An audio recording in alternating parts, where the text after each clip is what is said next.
Chapter 28. One of the strangest things in all the strange course of our human life is the suddenness of certain unlooked for events, which, in a day or even an hour, may work utter devastation where there has been more or less peace, and hopeless ruin where there has been comparative safety.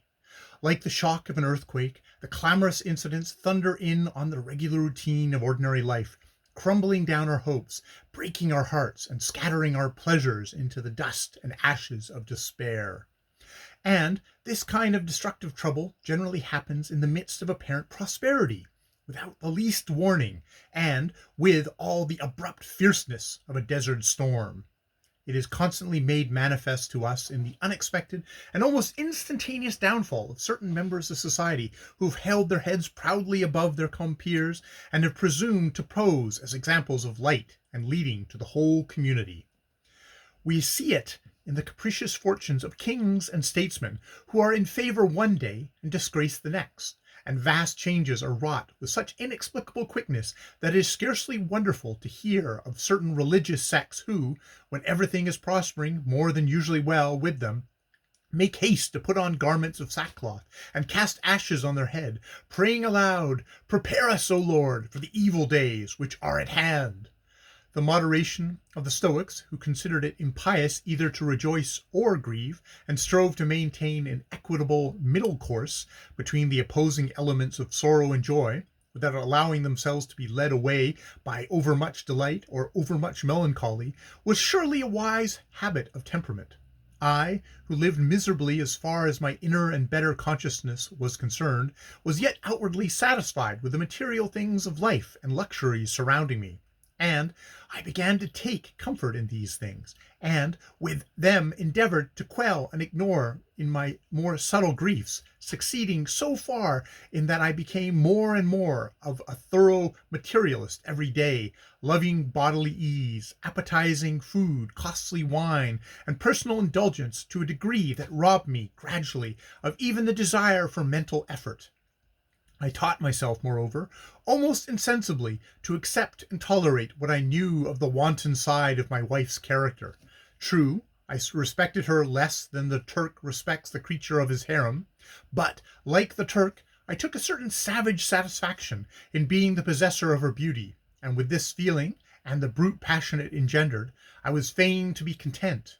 So that for a short time at least, the drowsy satisfaction of a well-fed, well-mated animal was mine. I imagined that nothing short of a stupendous financial catastrophe to the country itself could exhaust my stock of cash, and that therefore there was no necessity for me to exert myself in any particular branch of usefulness, but simply to eat, drink, and be merry, as Solomon advised. Intellectual activity was paralyzed in me. To take up my pen and write, make another and higher bid for fame, was an idea that now never entered my mind. I spent my days in ordering about my servants and practicing the petty pleasures of tyranny on gardeners and grooms, and in generally giving myself airs of importance, mingled with an assumption of toleration and benevolence, for the benefit of those in my employ. I knew the proper thing to do, well enough. I had not studied the ways of the over-wealthy for nothing. I was aware that the rich man never feels so thoroughly virtuous as when he has inquired after the health of his coachman's wife, and has sent her a couple of pounds for the outfit of her new-born baby. The much prated of kindness of heart and generosity possessed by millionaires generally accounts to this kind of thing. And when, if idly strolling about my parklands, I happened to meet the small child of my lodge-keeper, and then and there bestowed sixpence upon it, I felt it as if I deserved a throne in heaven at the right hand of the Almighty, so great was my appreciation of my own good nature. Sybil, however, never affected this sort of country magnate benefits. She did nothing at all among our poorer neighbors. The clergyman of the district unfortunately happened to let slip one day a few words to the effect that there was no great want of anything among his parishioners owing to the continual kindness and attention of Miss Clare, and Sybil never from that moment proffered any assistance. Now and then she took her graceful person into Lily College and sat with its happy and studious occupant for an hour, and occasionally the fair author herself came and dined with us, or had afternoon tea. under the branching elms on the lawn. But even I, intense egoist as I was, could see that Mavis was scarcely herself on these occasions. She was always charming and bright, of course.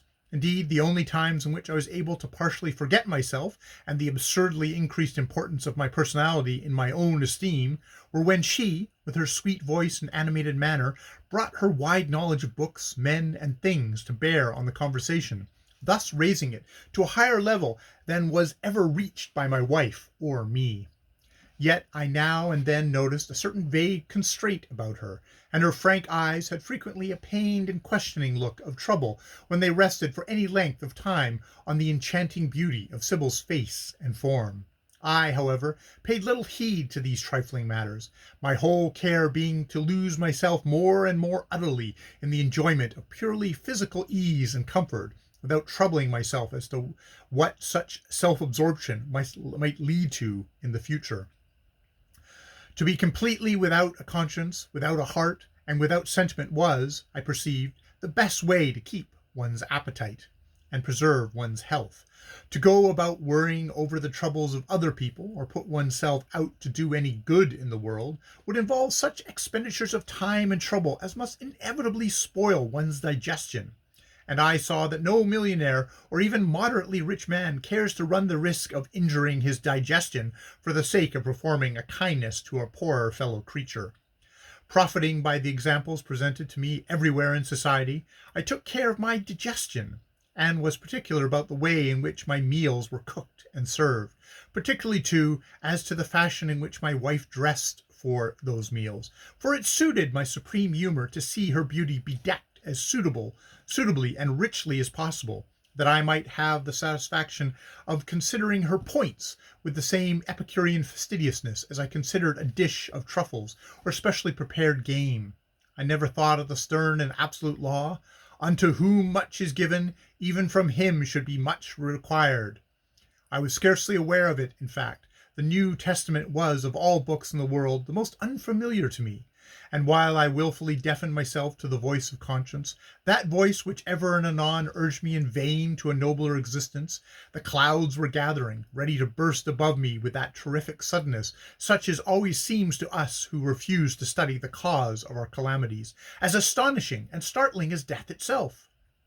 For we are always more or less startled at death, notwithstanding that it is the commonest occurrence known. Towards the middle of September, my royal and distinguished house party arrived, and stayed at Willowsmere Court for a week. Of course, it is understood that whenever the Prince of Wales honours any private residence with a visit, he selects, if not all, at any rate the greater part of those persons who are to be invited to meet him.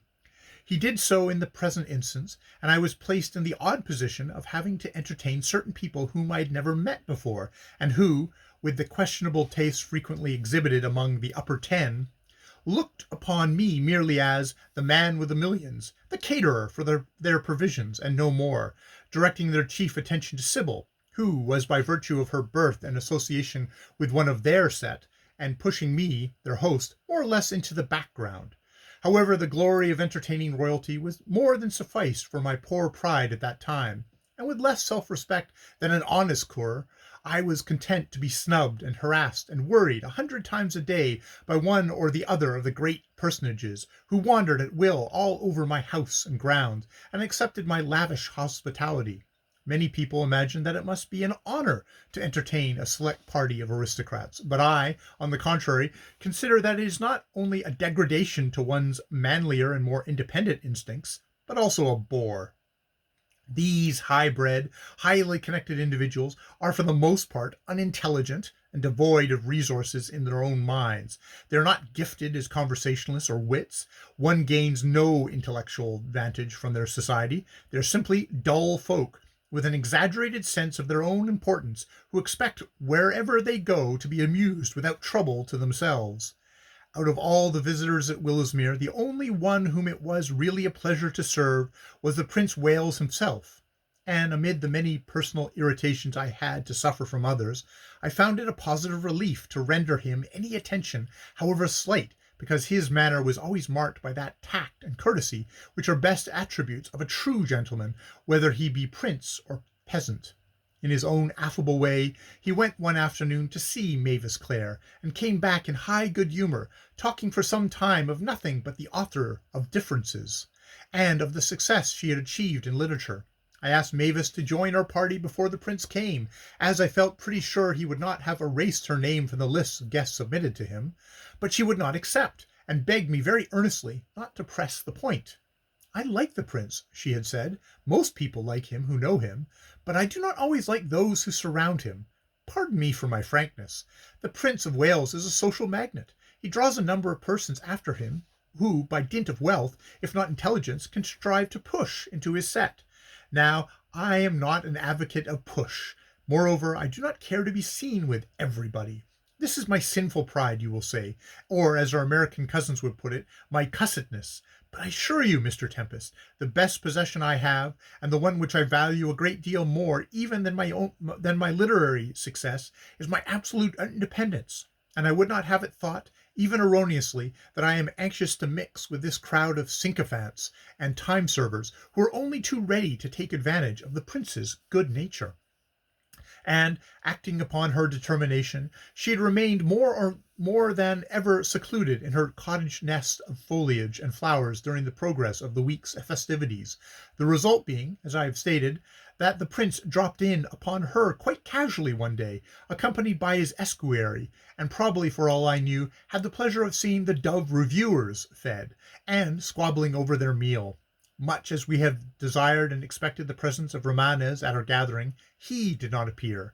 He telegraphed his regrets from Paris, and followed the telegram with a characteristic letter, which ran thus: "My dear Tempest, you are very kind to wish to include me, your old friend, in the party you have invited to meet His Royal Highness, and I only hope that you will not think me churlish for refusing to come. I am sick to death of royalties. I have known so many of them in the course of my existence that I begin to find their society monotonous. Their positions are all so exactly alike, too, and moreover they have always been alike from the days of Solomon in all his glory down to the present blessed era of Victoria, Queen and Empress. One thirsts for a change, at least I do. The only monarch that ever fascinated my imagination particularly was Richard Coeur de Lion. There was something original and striking about that man. I presume he would have been well worth talking to. And Charlemagne was doubtless, as the slangy young men of the day would observe, not half bad. But for the rest, en ficot. Much talk is there made about Her Majesty Elizabeth, who was a shrew and a vixen and a bloodthirsty withal. The chief glory of her reign was Shakespeare, and he made kings and queens the dancing puppets of his thought. In this, though in nothing else, I resemble him. You'll have enough to do in the entertainment of your distinguished guests, for I suppose there is no amusement they have not tried and found more or less unsatisfactory, and I am sorry I can suggest nothing particularly new for you to do. Her Grace the Duchess of Rapidierre is very fond of being tossed in a strong tablecloth between 4 able-bodied gentlemen of good birth and discretion before going to bed o' nights. She cannot very well appear on the music-hall stage, you know, owing to her exalted rank, and this is a childlike, pretty, and harmless method of managing to show her legs, which she rightly considers are too shapely to be hidden. Lady Bouncer, whose name I see in your list, always likes to cheat at cards. I would aid and abet her in her aim if I were you, as she can only clear her dressmaster's bill by winnings at Willowsmere. She will bear it in mind and be a useful social friend to you. The Honourable Miss Fitzgander, who has a great reputation for virtue, is anxious, for pressing and particular reasons, to marry Lord Noodles. If you can move on matters between them into a definite engagement of marriage before her lady mother returns from her duty visits in Scotland, you will be doing her a good turn and saving society a scandal. To amuse the men, I suggest plenty of shooting, gambling, and unlimited smoking. To entertain the prince, do little, for he is clever enough to entertain himself privately with the folly and humbug of those he sees around him, without actually sharing in the petty comedy. He is a keen observer, and must derive infinite gratification from his constant study of men and manners, which is sufficiently deep and searching to fit him for the occupation of even the throne of England. I say even, for at present, till time's great hourglass turns, it is the grandest throne in the world. The prince reads, understands, and secretly laughs to scorn the tablecloth vagaries of the Duchess of Rapidierre, the humours of my Lady Bouncer, and the nervous pruderies of the Honourable Miss Fitzgander. and there is nothing he will appreciate so much in his reception as a lack of toadyism, a sincere demeanor, and unostentatious hospitality, a simplicity of speech, and a total absence of affection.